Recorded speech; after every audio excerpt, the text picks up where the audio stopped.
ஒரு நிமிஷம். இல்ல, நான் வேணும்னு பண்ணல. அந்த லாரி நீ பார்க்கல.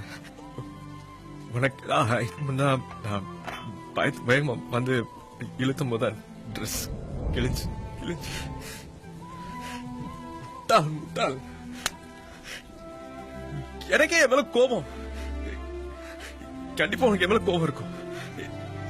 எதுவா இருந்தாலும் கோபம் தான்.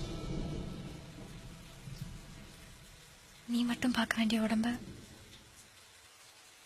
ஏன் மத்தவங்களை பார்க்க விட்ட?